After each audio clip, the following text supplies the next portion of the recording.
வணக்கம் நேயர்களே. பேச தயங்குவதை பேசக்கூடியதாகவும் மாற்று சிந்தனையை விதைக்கக்கூடிய நிகழ்ச்சியாகவும் உள்ள உரத்த சிந்தனை நிகழ்ச்சிக்கு உங்களை அன்புடன் வரவேற்கிறோம்.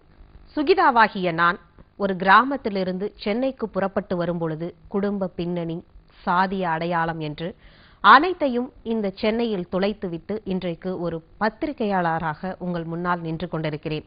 அப்படியென்றால் இங்கு சாதி ஒழிந்து விட்டதா என்று கேட்டால், நகரங்களில் புலம்பெயர்வதனால் சாதி ஒழிந்துவிடும் என்ற நம்பிக்கையையும் இன்றைக்கு நடைபெற்றுக் கொண்டிருக்கிற இந்த பிரச்சனைகள் சுக்கு நூறாக்கி கொண்டிருக்கிறது. இன்னும் கிராமங்களிலும் சரி, நகரங்களிலும் சரி, மனிதர்கள் வாழும் காலம் வரை சாதிய அடையாளங்கள் ஒழியவே ஒழியாதா என்ற அயற்சியை சமீபத்தில் தமிழகத்தில் நடைபெற்ற பிரச்சனைகள் நமக்கு உணர்த்தி கொண்டே, எச்சரிக்கை விடுத்துக் கொண்டே இருக்கின்றன. உண்மையாக யதார்த்தமான ஒரு சராசரி வாழ்க்கையில் நமக்கு சாதியின் அடையாளம் தேவைப்படுகிறதா இல்லையா? விரிவாக பேசலாம். எவிடன்ஸ் அமைப்பின் நிர்வாக செயல் இயக்குனர் திரு கவிதீர் அவர்களிடம். வணக்கம். வணக்கம். பிறப்பு சான்றிதழில் ஆரம்பித்து இறக்கும் பொழுது சுடுகாடையே இரண்டாக பிரிக்கக்கூடிய அளவிற்கு எங்க போனாலும் சாம்பலாதான் போக போறோம். அந்த இடத்திலும் கூட சாதி அப்படிங்கிற ஒன்றை தூக்கி நிறுத்தி கொண்டே இருக்கிறது நம்மளது வாழ்க்கை நடைமுறைகள். உங்களை மாதிரியும் என்ன மாதிரியும் உள்ள ஆட்கள் சாதி வேணான்னு பேசிக்கிட்டே இருக்கிறோம். இந்த நிலைமையில இங்கு நடைபெற்ற பிரச்சனைகளாக இருக்கட்டும், தினசரி நாம கடந்து போற இந்த விஷயங்களாக இருக்கட்டும், எல்லாத்தையுமே ஒரு பின்னாடி இருந்து இயக்கக்கூடிய ஒரு சக்தியா இந்த சாதியும் அது கூடவே ஒட்டிக்கிட்டே வருது. எப்படி கடற்கரை மணல்களை நம் பாதங்கள்ல ஒட்டி வர்ற மணல் மாதிரி கூட ஒட்டிக்கிட்டே வருது இல்லையா? இவ்வளவு நாள் நாம பேசுறது, திராவிட இயக்கங்களுடைய இந்த போராட்டங்கள் எல்லாமே இன்னைக்கு ஒரு அயற்சியை ஏற்படுத்தி இருக்குன்னு நினைக்கிறேன். நீங்க எப்படி நினைக்கிறீங்க? கண்டிப்பாக சாதி கிட்டத்தட்ட ஒரு 2000 ஆண்டு காலம் நம்முடைய இந்திய சமுதாயத்தில் இருக்குதுன்னு சொல்லுவாங்க. சாதி அப்படின்னு ஒன்று இருந்தாலே அதில் என்னன்னாக்கா தெரியும், பாகுபாடு இருக்கு, தீண்டாமை இருக்கு, மிக ஒரு கொடூரமான நச்சுவேர் இந்த சமுதாயத்தை, மனித சமுதாயத்தை நசுக்கக்கூடிய, அழித்து கொண்டிருக்கக்கூடிய ஒரு மிகப்பெரிய தீய சக்தி இந்த சாதி. அப்படின்னாக்க நீங்க பார்த்தீங்கன்னா இந்திய அரசியல் சாசனத்தில் கூட எங்கேயுமே சாதி கூடாதுன்னு சொல்லப்படலை. சாதிய பாகுபாடு கூடாதுன்னு தான் ஆர்டிகல் 14 ரொம்ப தெளிவாக அதை 15 வலியுறுத்தி இருக்கிறது. நீங்க பார்த்தீங்கன்னாக்க ஆண்டாண்டு காலமாக சாதியை பிரித்து ஒரு குறிப்பிட்ட சமுதாயத்திலிருந்து ஒதுக்கி வைப்பது, அதுதான் இதில் உள்ள நம்ம ரொம்ப ஒரு மோசமான சூழல்னு சொல்ல முடியும். சாதி இருக்கு அப்படின்னாக்க அங்க பாகுபாடு இருக்கு, பாகுபாடு இருக்கு அப்படின்னா அங்க சமத்துவம் கிடையாது, சமத்துவம் இல்லைன்னா அங்க ஜனநாயகம் இல்லை, ஜனநாயகம் இல்லைன்னா அங்க மக்களாட்சி இல்லை. இதுதான் நம்ம பார்க்க முடியதாக இருக்கிறது. இன்னைக்கு முறையில் இந்திய சமுதாயத்தில் இப்படிதான் இன்னைக்கு பிளவு உண்டு இன்னைக்கு இருந்து கொண்டிருக்கிறாங்க. உங்களுக்கு தெரியும், வர்ணாசிரமத்தில் சொல்லுவாங்க, தலையிலிருந்து பிறந்தவன் எல்லாம் பிராமணன், தோளிலிருந்து பிறந்தவன் எல்லாம் சத்திரியன், இடுப்பிலிருந்து பிறந்தவன் வைஷ்ணவன், காலிலிருந்து பிறந்தவன் சூத்திரன். இதுதான் காஸ்ட், இதுதான் இன்காஸ்ட் அப்படின்வாங்க. இந்த 4 தான் வரணும், இந்த 4 தான் சாதி. இந்த சாதியத்துக்கு வெளியே தள்ளப்பட்டவர்கள் தான் விளிம்புநிலை மக்களாக சொல்லக்கூடிய தலித்துகள், பஞ்சமர்கள் கூட நம்ம அவங்கள அழைக்கிறாங்க. சாதியத்துக்காக அவுட்காஸ்ட்னுவாங்க, ஆங்கிலத்தில் அவுட்காஸ்ட் அப்படின்வாங்க. கிட்டத்தட்ட இது போன்ற சாதி ரீதியாக ஒடுக்கப்பட்ட மக்கள் இந்தியாவில் கிட்டத்தட்ட ஒரு 240 மில்லியன் மக்கள் இன்னைக்கு இருந்து கொண்டிருக்கிறாங்க. அனுதினமும் இது போன்ற கொடுமைகளை அனுபவித்துக் கொண்டிருக்கிறாங்க. கோவிலுக்கு உள்ள போக முடியல, கிராமங்களில் இருக்கக்கூடிய இரட்டை குவளை முறை இன்னைக்கு பயன்படுத்தப்படுகிறது, பொது தெருவில் செருப்பணிந்து செல்ல முடியல. இது போன்ற பாகுபாடுகள், சமூக பங்கேற்புல 2.5 ஒன்றாக கலந்து எல்லோரும் ஒன்று வாழ முடியாத ஒரு நிலை, ஒரு அவலம் இன்றைக்கு இருந்து கொண்டிருக்கிறது. எல்லாமே நீங்க பார்க்கலாம். இரட்டை சுடுகாடு, இரட்டை குவளை முறை மட்டுமில்லாமல் குடியிருப்பே இரட்டை குடியிருப்பாக இன்னைக்கு இருந்து கொண்டிருக்கிறது. அப்ப இரட்டை குடியிருப்பு இருக்கிற போது குழந்தைகளும் இரட்டை சிந்தனையோடு தான் வளர்றாங்க. பார்த்தீங்கன்னா இந்தியா என்கிற ஒரு மிகப்பெரிய ஒரு தேசம், ஒற்றை தேசம் என்று சொன்னாலும் கூட இங்க மிகப்பெரிய ஒரு இறையாண்மை இருக்கிறது, அரசியல் சாசனம் இருக்கிறது, ஜனநாயகம் இருக்கு, எல்லாமே இருக்கு. ஆனால் ஒவ்வொரு கிராமங்களும் 2 குழுக்களாக பிளவுண்டு கிடக்கிறாங்க. ஒரு குழுக்கள் ஆதிக்கம், இன்னொரு குழுக்கள் அடிமைகளாக நடத்தப்படுகிற ஒரு அவலம் மனித சமுதாயத்தை அதை அழிச்சு நொறுக்குன்னு தான் சொல்ல முடியும். தலித்துகள் அப்படின்னால ஒரு புரோக்கன் பீப்புள் தான், நொறுக்கப்பட்ட மக்கள். எந்த விதமான உரிமைகளும், எந்த விதமான ஆளுமைகளும், எந்த விதமான வளங்களும் இல்லாமல் இருக்கக்கூடிய இந்த மக்கள், இப்படியாப்பட்ட ஒரு சூழ்நிலையில தான் நம்ம வாழ்ந்து கொண்டிருக்கிறோம். ஒரு சமுதாயத்தினர் மட்டும் எல்லா விதமான உரிமைகளும் அனுபவித்துக் கொண்டு ஒரு சமுதாயத்தினர் இன்னைக்கு தனியாக அவர் ஒதுக்கி வைத்திருக்கோம் அப்படின்னாக்க அந்த ஒரு சமுதாயத்தினர் மட்டும் பாதிக்கிறாங்கன்னு அர்த்தம் கிடையாது. இது ஜனநாயகத்துக்கு விடப்பட்ட சவால், நம்முடைய மனசாட்சிக்கு விடப்பட்ட சவால். அப்படிதான் நம்ம கணக்கில் எடுத்துக்கொள்ள முடியும். கண்டிப்பாக நீங்க சொன்னது மாதிரி இப்பொழுது கண்டிப்பா தமிழகத்துல இருக்கக்கூடிய ஒவ்வொருவருக்கும் மனசாட்சிக்கு விடப்பட்ட சவாலா தான் இதை பார்க்க வேண்டியதா இருக்கு. இன்னும் கிராமங்கள்ல எடுத்துக்கொண்டோம்னா எப்படி சேரி நகரம், அதாவது நகர் அப்படின்னு பிரிச்சிருக்கிறாங்களோ அந்த மாதிரி சேரிகள் இருக்கும் வரை கிராமங்களில் சாதி இருக்குங்கிற அடையாளம் இது ஒன்று. நகரங்களை எடுத்துக்கிட்டோம்னா இங்க சேரின்னு சொல்றது வேணா பொருளாதாரத்துல பின்தங்கி இருக்கக்கூடிய அந்த நகர பேருரைச்சல்ல அந்த அங்க இருக்கக்கூடிய பொருளாதார பிம்பங்கள்ல முட்டி மோதி தள்ளப்பட்டவர்களுடைய நிலையா இருந்தாலும் நகரங்கள்ல சாதி இருக்கு அப்படிங்கிறத தொடர்ந்து நமக்கு பல சம்பவங்கள் உணர்த்தி கொண்டே இருக்கிறது. ஒரு காலத்துல சொல்லப்பட்டது நகரமயமாக்கல் வரவேற்கக்கூடிய ஒன்றுதானே, இங்க இருக்கக்கூடிய சாதியை ஒழிக்கிறது. குறிப்பாக கிராமங்களில் நான் ஆரம்பிக்கும் போது அதுக்குதான் என்ன வச்ச ஒரு விக்டிம் மாதிரி என்னையே வச்சு நான் ஆரம்பிச்சேன். அதாவது கிராமங்கள்ல ஒரு அடையாளத்தோடு இருக்கக்கூடியவர்கள் இன்னொரு இடத்துல புலம்பெயர்ந்து வேறு தொழிலுக்கு மாற்றப்பட்டு அவர்கள் ஒரு தொழில் சார்ந்த ஒருவராக இன்னைக்கு தலித்களாக கிராமங்களில் இருந்தவர்கள் எல்லாம் கட்டிட தொழிலாளிகள் அப்படிங்கிற ஒரு பேரோட நகரத்துல வலம் வர்றதுங்கிறது அவர்கள் அடையாளத்தை தொலைப்பதற்கான ஒரு முயற்சின்னு சொல்லி இந்த நகரமயமாக்கலை வரவேற்றாங்க ஒரு சில மாற்று சிந்தனையாளர்கள். ஆனால் அதுலயும் முழுமையான நமக்கு கிடைக்கல. ஏன்னா அங்கேயும் அவர்களுக்கு கூலி இல்ல ஆரம்பிச்சு அங்கும் பலகட்ட பிரச்சனைகள் அவங்களுக்கு இருந்துகிட்டு தான் இருக்கு. அப்ப எப்படிதான் இந்த அடையாளத்தை மாத்துறதுன்னு நினைக்கிறீங்க நீங்க? கண்டிப்பா இது ஒரு போலியான அடையாளம் தான். நீங்க நகரப்புறங்கள்ல ஒருத்தவங்களுக்கு சாதி தெரியல அப்படின்றதுக்காக சாதி ஒழிப்பு நடக்கலன்னு நான் சொல்ல மாட்டேன். நான் என்ன சாதின்னு தெரிஞ்ச பிறகும் என்னுடைய திறமையும் உழைப்பையும் அறிவியும் இந்த சமூகம் ஏற்றுக்கொள்ளணும். அதுதான் உண்மையா ஜனநாயகம் இருக்க முடியும். நகர்ப்புறங்கள்ல அந்த சாதி அடையாளம் தெரிவதற்கான வாய்ப்புகள் கொஞ்சம் குறைவாக இருக்கு. அதுதான் நம்ம பார்க்க வேண்டியதாக இருக்கு. என்னிடம் ஒரு நண்பர் வந்தார், ஒரு இளைஞர். அவர் கிட்டத்தட்ட பாத்தீங்கன்னா ஒரு ஐடி ஃபீல்ட்ல இருக்கிறாரு. மாசம் 2 லட்சம் ரூபாய் அவர் சம்பாதிக்கிறாரு. சின்ன வயசுல மிகப்பெரிய சாதிய கொடுமைகளை அவர் அனுபவித்தவர். அவர் தன்னுடைய குழந்தைக்கு அபர்ணான்னு பேர் வச்சிருக்கிறார். சர்டிபிகேட்ல தன்னுடைய குழந்தைக்கான சாதியை போடல. அவர் தலித் சமுதாயத்தை சேர்ந்தவர். அவர் என்கிட்ட சொன்னார், நான் என்னுடைய குழந்தைக்கு நான் சாதியை போடாம சேர்த்துட்டேன். அப்ப நான் சாதி ஒழிப்புக்கு நான் முன்னாடி இருக்கிறேன் இல்லையா, இதை பத்தி நீங்க என்ன நினைக்கிறீங்க அப்படின்னா, நான் சொன்னேன் இது சாதி ஒழிப்புக்கான அடையாளமான எடுத்துக்க முடியாது. இது பயந்தாங்கொழித்தனம். என்ன காரணம் அப்படின்னாக்க பிரச்சனை உங்ககிட்ட இல்ல செந்தில்குமார். பிரச்சனை என்பது யாரிடம் இருக்கு? நீங்க பிரச்சனை கிடையாது. இந்த உங்களை இவ்வளவு சாதி ரீதியாக ஒடுக்கிற மற்றொரு உணர வேண்டிய பிரச்சனை இது. அப்ப நகர்ப்புறங்கள் அப்படிதான் இருக்கு. நகர்ப்புறங்கள்ல என்ன கோளாறு இருக்கு அப்படின்னாக்க இங்க கிளாஸ் அப்படின்னு பிரிக்கிறாங்க. இப்ப இதே கிராமப்புறங்களையும் அது இருக்கு. நீங்க காஸ்டையும் கிளாஸையும் ரெண்டு பிரிச்சு பார்க்க முடியாது. வர்க்கமும் சாதியும் ரெண்டு பின்னி தான் இருக்க முடியுமா இருக்கு. இன்னொன்னு சொல்ல முடியும், வர்க்கம் கூட மாறிடும். இன்னைக்கு இருக்கக்கூடிய ஏழை நாளைக்கு பணக்காரனா மாறிடுவான். இன்னும் இருக்கக்கூடிய தலித் நாளைக்கு வேற ஒரு சாதிக்கு மாற முடியாது. நல்லா நம்ம புரிஞ்சுக்க முடியாது. மதம் கூட மாறிடலாம், நமக்கு பிடித்த மதத்தை ஏற்றுக்க முடியும். ஆனா சாதி மாறவே முடியாது. நகர்ப்புறங்கள்ல தெரியாது, அவ்வளவுதான் சொல்ல முடியுமே தவிர இதுவே அவங்க இருக்கக்கூடிய பொருளாதார தேடல் மற்ற வேலைக்காக அவசரமா இருப்பாங்களே தவிர குடும்பம் நாளைக்கு வந்துட்டா, திருமணம் நாளைக்கு வந்துட்டாங்கன்னா அவங்க சாதியை ரொம்பவும் தூக்கி பிடிக்கிற ஒரு நிலை தான் இருந்து கொண்டிருக்கு. அதனால இது அப்படிதான் நம்ம பார்க்க வேண்டியதாக இருக்கு. என்ன காரணம் அப்படின்னு பாத்தீங்கன்னாக்க இது அடிப்படையாக எல்லாருமே சாதியை உள்வாங்கி கொண்டு இருக்கக்கூடிய சமூகமாக தான் இன்னைக்கு இருந்து கொண்டிருக்கு. யாருமே இன்னைக்கு சாதியெல்லாம் இல்லாமலாம் யாருமே இல்லை. சாதியினுடைய சென்சிட்டிவ் இல்லாம யாருமே இல்லைன்னு தான் நான் சொல்ல முடியும். ஒரு நபர் கூட நம்ம சொல்ல முடியாது. அதெல்லாம் கடந்து தான் பணி செய்ய வேண்டியதாக இருக்கு. நான் அதை எப்படி கடக்க முடியுன்றதான் இன்னைக்கு நம்மகிட்ட இருக்கக்கூடிய மிகப்பெரிய சவால். நான் என்னுடைய சாதியை, எனக்குள்ள இருக்கக்கூடிய சாதியை, எனக்குள்ள பாகுபாடை ஒழிப்பதற்கு தொடர்ந்து என்ன செய்ய வேண்டியது இருக்குன்னா சமூக கலந்துரையாடல் தேவை, சோசியல் டயலாக் தேவை. இன்னொரு சிம்பிளா சொல்றேன், இந்தியாவில் ஒரு தலித் ஜனாதிபதி ஆக முடியும். அது ரொம்ப எளிது, அது ரொம்ப எளிது. ஆனால் கிராமங்கள்ல இருக்கக்கூடிய ஒரு தலித் பஞ்சாயத்து தலைவர் அவர் தான் கஷ்டம். இது அப்ப என்னன்னாக்கா இப்ப ஜனாதிபதியே ஆகுறாங்க, பெரிய பொசிஷன் தானே ஆகுறாங்க. அப்ப அது ஆக முடியுதே, பஞ்சாயத்துலயும் ஆக முடியல அப்படின்னாக்க பஞ்சாயத்து ஒவ்வொரு கிராமங்களிலும் சாதியினுடைய வேர் இருக்கு.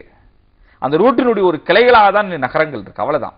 அங்க ஊத்தப்படுகிற அந்த விஷம், அங்க ஊத்தப்படுகிற அந்த பாகுபாடு, அங்க ஊற்றப்படுகிற அந்த நச்சு, எல்லா இடங்களையும் தழுந்து இருக்குது. அப்படிதான் பார்க்க முடியுது. இங்க இலைகளாக பூத்து இருக்கிறதுனால இது வந்து இங்கே சோலைவனம் நான் சொல்ல மாட்டேன். அதனுடைய வேறு தான் இங்க எச்சமாக இருக்கிறது. கண்டிப்பாக ஒவ்வொரு இலையுதிர் காலம் மாதிரி மறைஞ்சு மறைஞ்சு நீங்க சொன்ன அதே ஓமையை சொல்லணும்னா கூட இங்க இருந்து கொண்டே இருக்கு அப்படிங்கறது, அவ்வப்போது பிரச்சனைகள் வரும்போது மீண்டும் துளிர்ப்பதும் அப்புறம் அது மறைகிறதுமா தான் இருக்கு அப்படிங்கிறது. அதே நேரத்துல இப்ப நீங்க சொன்னதுல இருந்தே எடுக்கிறேன், அவர் வந்து இடஒதுக்கீடு, அதாவது தலித்தாக இருந்தும் போடல அப்படின்னு சொன்னீங்க. நிறைய பேர் வந்து இந்த இடஒதுக்கீடு குறித்து நம்ம வாதம் வைக்கும் பொழுதெல்லாம் வந்து சொல்லக்கூடியது என்னவாக இருக்கும் அப்படின்னா, சாதி வேணாங்கிறீங்க, இடஒதுக்கீடை மட்டும் ஏன் ஆதரிக்கிறீங்க அப்படின்னு கேட்பாங்க. இடஒதுக்கீடு அப்படிங்கிறதே ஒரு சாதிக்கான ஒரு ஐகான், அது சாதியுடைய அடையாளம் அப்படிங்கிற மாதிரி சொல்லப்படுகிற தினசரி நாம கடக்கும் பொழுது கேட்கக்கூடிய ஒரு வார்த்தையா இருக்கு. இதை நீங்க எப்படி பார்க்கறீங்க? இல்ல, இடஒதுக்கீடு என்பது வந்து ஒரு பிறப்புரிமை. இடஒதுக்கீடு என்பது தலித்துகளுக்கு மட்டுமே கொடுக்கப்படல. மறுபடியும் நம்ம ஆழமா சொல்ல வேண்டியது, மிகவும் பிற்படுத்தப்பட்டவர்களும் இன்றைக்கு ஓரளவு முன்னேறி இருக்காங்கனாக்கா, வளர்ந்து இருக்கிறாங்கன்னா இடஒதுக்கீடு வந்து கொடுக்கப்படுது. இடஒதுக்கீடுனுடைய அந்த தத்துவம் என்பது, கோட்பாடு என்பது சமவாய்ப்பு கொடுத்து சம அந்தஸ்து உண்டு பண்ணுவதுதான் இடஒதுக்கீடு. நம்ம ஏற்கனவே சொல்லியிருக்கிறோம், ஒரு கிணறு இருக்கு அப்படின்னு எடுத்துக்கிட்டாக்க, கிணத்தினுடைய ஒரு 5 அடி தொலைவில் ஒருத்தன் தொங்கிட்டு இருப்பாங்க, இன்னொரு ஆள் வந்து ஒரு 15 அடியில தொங்குறாரு, இன்னொருத்தர் வந்து ஒரு 50 அடியில தொங்குறாரு. 5 அடி உள்ள ஆளுக்கு வந்து 5 அடி கயிறு இருந்தா போதும், மேல வந்துருவார். 15 அடி உள்ள தொங்குறவருக்கு 15 அடி கொடுக்க வேண்டியதாக இருக்கு. 50 அடி உள்ளவருக்கு 50 அடி கயிறு நம்ம கொடுத்து தான் மேல தூக்க வேண்டியதாக இருக்கு. இப்ப இந்த 5 அடி தொங்குறவங்க என்ன சொல்றான், எனக்கு 5 அடி தானே கொடுத்த, அவருக்கே 50 அடி கொடுக்குற அப்படின்றதான் இன்னைக்கு கேள்வியாக இருந்துகிட்டு இருக்கு. இடஒதுக்கீடு வந்து தமிழ்நாடு வந்து ஒரு இடஒதுக்கீடுடைய ஒரு புரட்சிகரமான மாநிலம் சொல்லலாம். இந்தியாவில் எங்கேயுமே இல்லாம இங்கதான் வந்து 69% இடஒதுக்கீடு கொடுக்குறாங்க. மத்திய அரசாங்கம் கூட 49.5% தான். ஏன்னா 50%க்கு மேல இடஒதுக்கீடு போகக்கூடாதுன்றாங்க.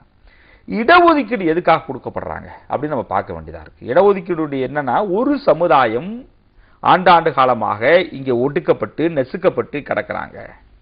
அது வெறும் காஸ்ட் பேஸ்ட் இடஒதுக்கீடு மட்டும் கிடையாது, பெண்களுக்கும் இடஒதுக்கீடு கொடுக்கறதுக்கான காரணம் அதுதான் கொடுக்குறாங்க. இவர்களும் மற்றவர்கள் போன்று வர வேண்டும், அதனால அவங்களுக்கு ஒரு ஈக்குவல் ஆப்பர்ச்சுனிட்டி கொடுத்து ஈக்குவல் ஸ்டேட்டஸை ஏற்படுத்தணுன்றதுதான் இடஒதுக்கீடு. இடஒதுக்கீடுனா கூட இங்க பெரிய இடஒதுக்கீடுலாம் நான் நிறைய எனக்கு மாற்று கருத்து உண்டு. இடஒதுக்கீடு மீது நடைமுறையில் உள்ள இடஒதுக்கீடு என்ன காரணம் அப்படின்னா, இங்க இடஒதுக்கீடு எதுல கொடுக்குறாங்க அப்படின்றதான் கேள்வியா இருக்கு. ஒன்னு எஜுகேஷனா இருக்கும், இன்னொன்னு எம்ப்ளாய்மெண்ட், மூணாவது வந்துட்டு சோசியல் இது பொலிட்டிக்கல் பார்ட்டிசிபேஷன். பொலிட்டிக்கல் பார்ட்டிசிபேஷன் அப்படின்னாக்க உங்களுக்கு தெரியும், எத்தனை எம்எல்ஏ சீட்டு, எம்பி சீட்டு, அப்புறம் லோக்கல்ல கொடுக்குற பஞ்சாயத்துக்கெல்லாம் கொடுக்கறது தான் இருக்கு. இன்னும் பார்த்தீங்கன்னா விமனுக்குலாம் கொடுக்கப்படல, பார்லிமெண்ட்லேயே சரி சட்டமன்றத்திலேயே சரி. அதெல்லாம் வந்து ஒரு நமக்கு இருக்கக்கூடிய மிகப்பெரிய சவால் அப்படியே நிக்குது அது. அப்ப இது எதுக்கு கொடுக்குறாங்க, இந்த 3 கேட்டகரி கொடுக்குறாங்க. அதுக்கப்புறம் வந்து சில ஸ்கீம் மூலமாக இடஒதுக்கீடு கொடுக்கப்படுகிறது. ஆனா இது உண்மையான இடஒதுக்கீடா அப்படின்றதான் கேள்வி. இடஒதுக்கீடு தத்துவம் என்னன்னாக்க, ஒரு பொருளாதார முன்னேற்றம் கிடைச்சாலாவது நாட்டில் ஒரு சமத்துவம் வரும் அப்படின்றதுக்காக தான் இடஒதுக்கீடு கொடுத்தவங்க. இந்தியாவினுடைய சாவரனிட்டி அப்படின்னாக்க, இறையாண்மை அப்படின்னா ஒரு விதமான ஜனநாயக இறையாண்மை. நல்லா நீங்க புரிஞ்சுக்க வேண்டியது இருக்கு. இங்க வந்து ஒரு பாலிசி தான் கிரியேட் பண்ணி இடஒதுக்கீடு கொடுப்பாங்க. இப்ப அமெரிக்காவில் இருக்கக்கூடிய இது வந்து அஃபர்மேட்டிவ் ஆக்ஷன். நிறைய இடங்கள்ல சொல்லுவாங்க, அமெரிக்காவில் இருக்கிறது வந்து ஒரு ப்ரோக்ராம் தானே, இந்தியாவில் இருக்கிறது தானே பாலிசி கொள்கை. ஆனா என்னன்னா, அமெரிக்காவில் இருக்கக்கூடிய அந்த அஃபர்மேட்டிவ் ஆக்ஷன்ன்றது அங்க எல்லாத்துலயும் வந்து பிளாக் கொடுக்குறாங்க. ரிசோர்ஸ் டிஸ்ட்ரிபியூஷன், லேண்ட், எல்லா இடத்துலையும் அதே மாதிரி வந்து எத்தனை லோன் கொடுத்தாலும் இத்தனை லோனை வந்து உங்களுக்கு பிரிச்சு கொடுக்கணுன்றது தான் இடஒதுக்கீடு திட்டமாக இருக்கும். எல்லா வளங்களிலும் ஈக்குவிட்டி தேவை எங்களுக்கு, எங்கள் மக்கள் தொகைக்கு தகுந்த மாதிரி எங்களுக்கு பிரிச்சு கொடு. 20% தலித்துகள் இங்க இருக்கிறாங்க ஒரு கணக்கு எடுத்துக்கொண்டால் 20% வளங்களே அவங்க கையில கொடுங்க, 20% அதிகாரங்களே அவங்க கையில கொடுங்க. ஒரு வேர்ல்டு பேங்க் கடன் கொடுத்தா கூட ஒரு அதுல 20% வந்து அந்த மக்களுக்கு பிரிச்சு கொடுங்க. இதுதான் வந்து இடஒதுக்கீடு தத்துவமாக இருக்க முடியும். இதுதான் வந்து அமெரிக்காவில் இருக்கக்கூடிய அஃபர்மேட்டிவ் ஆக்ஷன். இங்க என்ன சிக்கல் இருக்கு அப்படின்னா, நிறைய நபர்கள் இங்க வைக்கிற விமர்சனம், அங்க இருக்கிறது வந்து அஃபர்மேட்டிவ் ஆக்ஷன் நம்மள்ட்ட தானே பாலிசி, இதுதானே முக்கியம் அப்படின்றாங்க. அமெரிக்காவில் அஃபர்மேட்டிவ் ஆக்ஷனா இருந்தாலும் ப்ரோக்ராம் இருந்தாலும் ஒரு பாலிசி மாதிரி இருக்கு. இங்க கொள்கை பேசினாலும் அது வந்து ஒரு ப்ரோக்ராம் மாதிரி கூட கொண்டு வரலன்றதா நம்ம பார்க்க வேண்டியதா இருக்கு. கண்டிப்பா அந்த கொள்கைக்கும் இந்த அமல்படுத்துவதற்கும் திட்டங்கள் தீட்டுவதற்குமான இடைவேளியை தான் இன்னைக்கு இவ்வளவு பிரச்சனைகளை நாம எதிர்கொள்றதுக்கு ஒரு காரணமாவும் இருக்கு. நம்ம இடஒதுக்கீடு குறித்து பேசினோம், இங்க சாதியை வந்து எப்படி கடந்து வர வேண்டியதா இருக்கு, எந்தெந்த விஷயத்துல எப்படி பாக்குறது. ஆனால் அதையெல்லாம் இன்னைக்கு வந்து வேற ஒரு கட்டத்துக்கு போயிருச்சுன்னு நினைக்கிறேன். அதாவது எப்படி பார்த்தோம் என்றால் இங்க நடக்கக்கூடிய வன்கொடுமைகளும் சாதிய கலவரங்களும் சாதிய மோதல்களும் நமக்கு இன்னும் ஒரு பெரிய பயத்தை ஏற்படுத்திட்டு இருக்கிறது. அடுத்த தலைமுறையும் இன்னொரு ஒரு பெரிய போராட்டத்துக்கு தயாராக வேண்டியதற்கும் நாம இப்ப வந்து அதுக்கு அடித்தளம் அமைக்க வேண்டிய ஒரு நிர்பந்தத்துக்கு தள்ளப்பட்டிருக்கிறதா உணர வேண்டியதா இருக்கு. எப்படி பார்க்கறீங்க? கண்டிப்பாக தமிழ்நாடு தற்போதைய நிலையில தமிழ்நாடு மிகப்பெரிய ஒரு சாதிய துவேஷத்தை, கலவரத்தை, ஒரு அன்ரெஸ்ட் ஸ்டேட்டாக இன்னைக்கு மாறிக்கொண்டிருக்கு. அதுதான் இன்னைக்கு நான் ரொம்ப ஆழ்ந்த கவலையுடன் வருத்தத்துடன் இங்கே பதிவு செய்ய விரும்புகிறேன். என்ன காரணம் அப்படின்னு பார்த்தீங்கன்னாக்க, ஒரு பிரிக்கிறாங்க சில அரசியல் கட்சிகளும் இந்த சாதி சங்கங்களும் ஒன்று கூடி நாங்கள்லாம் 80%, நீங்கள்லாம் 20% என்ற தலித்துகளை பார்த்து ஒரு புது சமுதாயத்தில் சொல்லுகிற போது, ஒரு சமுதாயத்தை நம்ம எப்படிலாம் அச்சுறுத்துறோம் பாருங்க. அரசியல் ரீதியாக இது கடும் கண்டனத்திற்குரியது. ஒரு ஜனநாயக நாடு, ஒரு சமத்துவ நாடு, இந்த நாட்டில் நாங்கள்லாம் 80 விழுக்காடு, நீங்கள்லாம் 20 விழுக்காடு என்று சொல்லி ஒரு ஏழை எளிய மக்களை வந்து தனிமைப்படுத்துவது என்பது கடும் கண்டனத்திற்குரியது. உங்களுக்கு தெரியும், கடந்த வருடம் நவம்பர் மாதம் 7ஆம் தேதி நடந்த அந்த தருமபுரி கலவரத்துக்கு பிறகு தமிழ்நாட்டில் அதிகமான சாதிய கலவரங்களும் மோதல்களும் படுகொலைகளும் அதிகரிச்சிருக்கு. ஒரு கணக்கு நான் சொல்றேன். கடந்த 15 ஆண்டுகள்ல 2012 தான் அதிகமான தலித் படுகொலைகள் நடந்திருக்கிறது. 56 நபர்கள் கொலை செய்யப்பட்டிருக்காங்க. என்னுடைய வரலாறு எடுத்து பார்த்தீங்கன்னா நிறைய பேர் சொல்றாங்க, இங்க வந்துட்டு இந்த எஸ்சிஎஸ்டி சட்டம் தவறாக பயன்படுத்தப்படுகிறது, இது வந்து நியாயமா பயன்படுத்தப்படலை அப்படின்றாங்க. ஒரு புள்ளி விவரமே இருக்கிறது. தமிழ்நாட்டில் ஒவ்வொரு ஆண்டும் சராசரியாக 7.5 லட்சம் வழக்கு ஃபைல் செய்யப்படுகிறது. மொத்த வழக்கு 7.5 லட்சம். இதுல வந்து ஐபிசி வந்து 2 லட்சம் அதுக்குள்ளதான். இதுல தான் எஸ்சிஎஸ்டி வழக்கு எவ்வளவுன்னு பாத்தீங்கன்னா வெறும் 1600 இருந்து 1300 தான் சராசரியாக ஃபைல் செய்யப்படும். இதுதான் உண்மையான காரணம். நீங்க பாத்தீங்கன்னாக்க அந்த மொத்த வழக்குல 0.021% தான். 0.25% கூட எஸ்சிஎஸ்டி சட்டம் ஃபைல் பண்ணப்படல. அதிலும் 95% வந்து தள்ளுபடி ஆயிருது. நிறைய பேர் அது காரணம் என்ன சொல்றாங்கன்னா, எஸ்சிஎஸ்டி சட்டத்தில் வந்து தண்டனை குறைவாக தானே கிடைக்குது, அப்போ வந்து சட்டம் தவறாக தானே பயன்படுத்தப்படுதுன்ற வாதம் முன்வைக்கிறாங்க. இது அடிப்படையாக இது வந்து ஏற்றுக்கொள்ள முடியாத வாதம். என்ன காரணம் அப்படின்னா, ரேப் வழக்குக்கு தண்டனை குறைவாக தான் இருக்கு, கொலை வழக்குக்கு தண்டனை குறைவாக தான் இருக்கு. அப்ப இதை வந்து நம்ம தள்ளுபடி பண்ணணும்னு சொல்ல முடியுமா? சட்டத்தை எடுத்துருங்கன்னு சொல்ல முடியுமா? முடியாது. ஏன் நடைமுறையில்னாக்க, இங்க அதை செயல்படுத்தக்கூடிய அரசு அதிகாரிகள், காவல்துறை அதிகாரிகள் எல்லாமே ஒரு சாதிய மனநிலையில தான் இருந்து கொண்டிருக்காங்க. அதுதான் முக்கியமான ஒரு காரணம். அந்த சட்டம் கொண்டு வர, ஏன்னா இது எல்லாமே என்னன்னாக்க கலவரத்தையும் தலித்துகள் மீது நடக்கக்கூடிய வன்கொடுமைகளையும் தடுப்பதற்கென்று கொண்டு வரப்பட்ட சட்டம். இந்த சட்டம் எல்லாம் நம்மளுக்கு எல்லாம் தெரியும். இந்த தீண்டாமை ஒரு மிகப்பெரிய கொடுமையாக இருந்து கொண்டிருக்கு. அதுக்கப்புறம் 2வது வன்கொடுமை. தீண்டாமை என்பது ஒரு நிலை, அது வந்து இன்னைக்கு பிரித்து வைக்கிற சமூக பாகுபாடு. வன்கொடுமை என்பது சாதியின் பெயரால் நடத்தப்படுகிற தாக்குதல், சித்திரவதை, படுகொலை, பாலியல் பலாத்காரங்கள், இதெல்லாம் வந்து வன்கொடுமையாக இன்னைக்கு நம்ம எடுத்துக்கிட்டு இருக்கோம். அதனாலதான் அந்த எஸ்சிஎஸ்டி சட்டம் வந்து 89 கொண்டு வந்தால் நடைமுறையில் வந்து 95 வந்துச்சு. ஆனால் அது சரியா செயல்படலைன்றதான் நிறைய ப்ரொவிஷன் இருக்கு அதுல.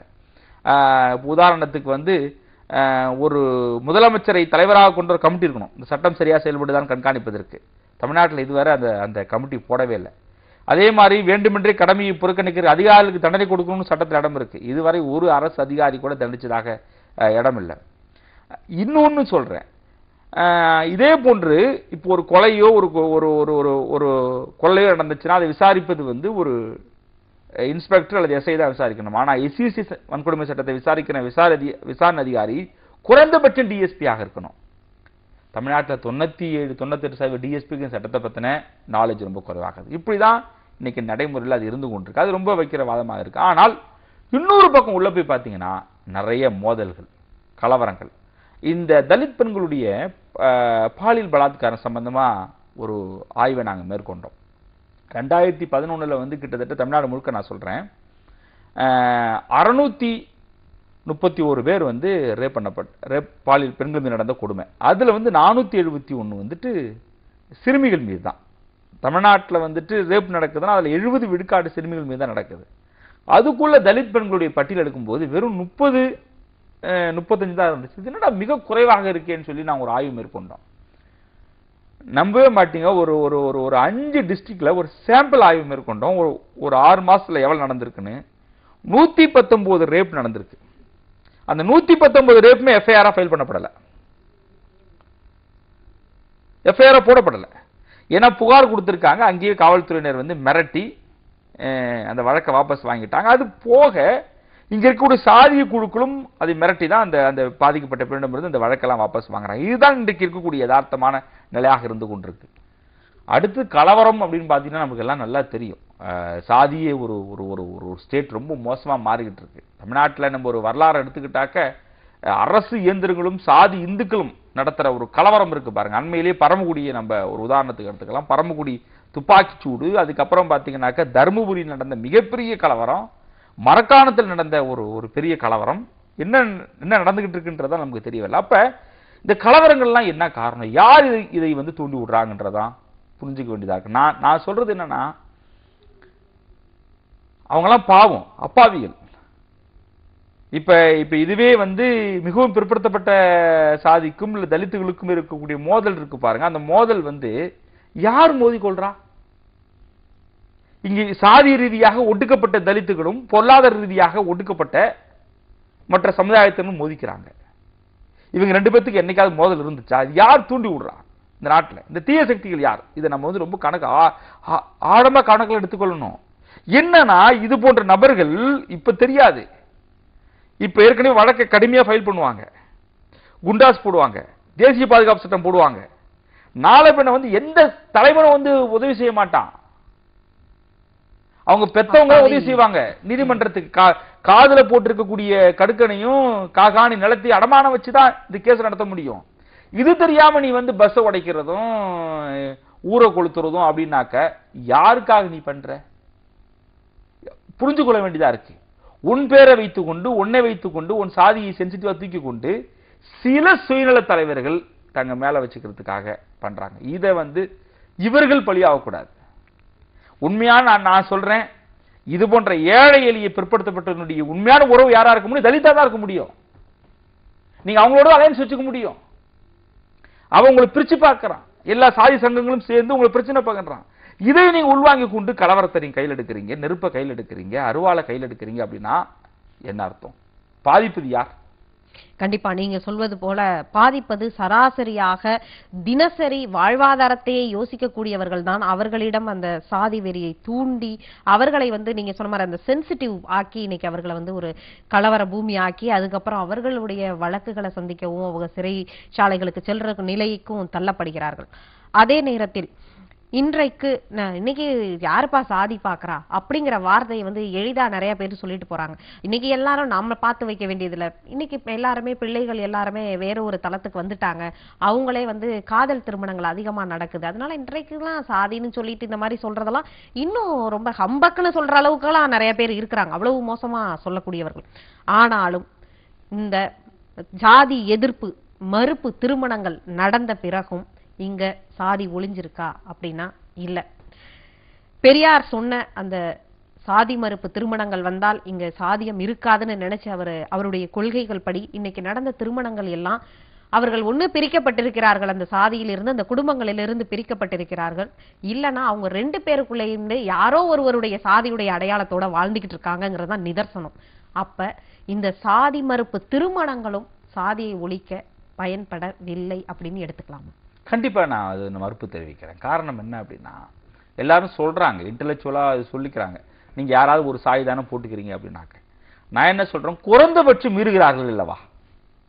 ஒரு தாழ்த்தப்பட்டவரும் பிற்படுத்தப்பட்டவரும் இன்னைக்கு இணையிறது என்பது, நான் என்ன சொல்றேன், யாராவது ஒரு சாதி அடையாளம் வச்சுக்க வேண்டியதா இருக்கு, அதெல்லாம் ரெண்டாவது. இன்னைக்கு வந்து சாதியினுடைய அந்த அந்த புனிதத்தன்மை என்பது என்னன்னாக்க ரத்த கலப்பு. உன்னுடைய ரத்தமும் என்னுடைய ரத்தமும் கலந்து விடக்கூடாது என்பதுதான் சாதி இந்துக்களுடைய சாதி வெறியன் வந்து இன்னைக்கு தூக்கி பிடிச்சிட்டு இருக்கான். அதை உடைக்கிறாங்களா இல்லையா? நான் அதுதான் பாக்குறேன். அதுக்கப்புறம் என்ன அடையாளம் வச்சுக்கிறாங்கன்றது ரெண்டாவது நம்ம பேச வேண்டியதாக இருக்கு. முதல் விஷயம் இந்த, ஏன்னா அவன் நினைக்கிறான், என்ன இதுல நிறைய விஷயங்கள் இருக்கு. ஒரு சாதி இந்து ஆண் வந்து தலித் பொண்ணை வந்து கல்யாணம் பண்ணிக்கலாம், அதுல கூட அவ்வளவு பிரச்சனை வராது.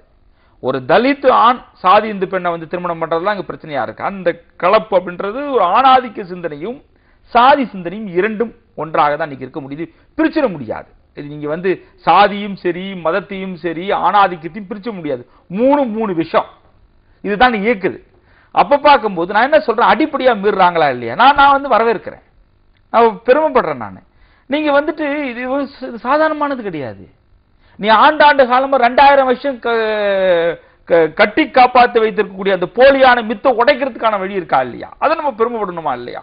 அதுக்கப்புறம் என்ன சாதி வச்சுக்கிறான்றது ரெண்டாவது, அதுக்கப்புறம் நம்ம அடுத்த கட்டமா செய்யலாம். என்னை பொறுத்தவரை இது எல்லாம் சொல்றாங்க, அவங்க இன்டெலெக்சுவலா பேசிக்கிட்டு இருக்காங்க, ஏதாவது ஒரு சாதி தான் எடுத்துக்கிறீங்க அப்படின்றாக்க, வேற என்ன செய்யணும்னு சொல்றாங்க, வேற எப்படி வந்து திருமணம் பண்ணணும்னு சொல்றாங்க. அப்ப வந்து ஒரே சாதியில சொந்த சாதியில திருமணம் பண்ணிக்கணும்னு சொல்லிக்கிறாங்களா? அப்படிலாம் கிடையாது.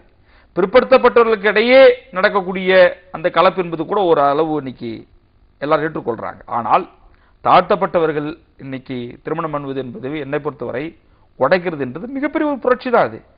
இது நிறைய நடக்க ஆரம்பிக்க ஒரு காலகட்டங்கள்ல இந்த அடையாளங்கள் வந்து ஒழிக்கப்படும். நம்ம எடுத்துக்கிட்டு இருக்கக்கூடிய ஒரு சின்ன சாம்பிள் வச்சுக்கிட்டு முடிவுக்கு வந்துடக்கூடாது. ஏன்னா இது அனுபவிக்கணும்னு நான் சொல்ல வரேன், இது உணர வைக்கணும் நான் சொல்ல வரேன். அதனால இது வந்து நெகட்டிவ் நான் சொல்லவே மாட்டேன். எவ்வளவு பெரிய புரட்சி அது, எவ்வளவு பெரிய சிந்தனை கெட்டுட்டு போகுது. 2000 வருஷத்துக்கு நடக்கக்கூடிய தூக்கி பிடிச்சிட்டு இருக்க சாதியை 2 இளைஞர்கள் உடைக்கிறாங்கன்னா அது செலுத்து அடிக்கணுமா இல்லையா, பெருமைப்படணுமா இல்லையா? இதுதான் சாதி வெறியனுக்கு வந்து இப்படி ஒரு அனலை கொடுக்குது. அப்புறம் ரெண்டாவது விஷயம் என்னன்னாக்க, என் வாழ்க்கை நீ யாரா டிசைட் பண்றதுன்றதுதான். எந்த சாதிக்காரன் என் வாழ்க்கையை டிசைட் பண்ண முடியும்? எங்க வீட்டு பெண்களை கைய வச்சா யார் உங்க வீட்டு பெண்கள்? யார் உனக்கு அந்த அதிகாரம் கொடுத்தது? அந்த திருமணத்தை அவர்கள் தான் முடிவெடுக்க வேண்டும். அந்த திருமணத்தை 2 பேரும் திருமணம் பண்ணிக்கிறாங்க அப்படின்னா அந்த பெண்ணோ பையனோ தான் முடிவெடுக்க முடியும். இது அவர்கள் தீர்மானிக்க வேண்டியது, அது அவர்களுடைய தனிப்பட்ட உரிமை. அதில் தலையீடு செய்வதற்கு இந்த நாட்டில் யாருக்கும் உரிமை கிடையாது, பெற்றவங்களுக்கு உரிமை கிடையாது. இதுதான் ஜனநாயகம் பேசுற, இதுதான் உண்மையான சமத்துவமாக இருக்க முடியும். நாகரிக சமூகம் இது. அதை விட்டுட்டு நான் வந்து எங்க வீட்டு பெண் சொத்தா, பெண் என்பது சொத்தா?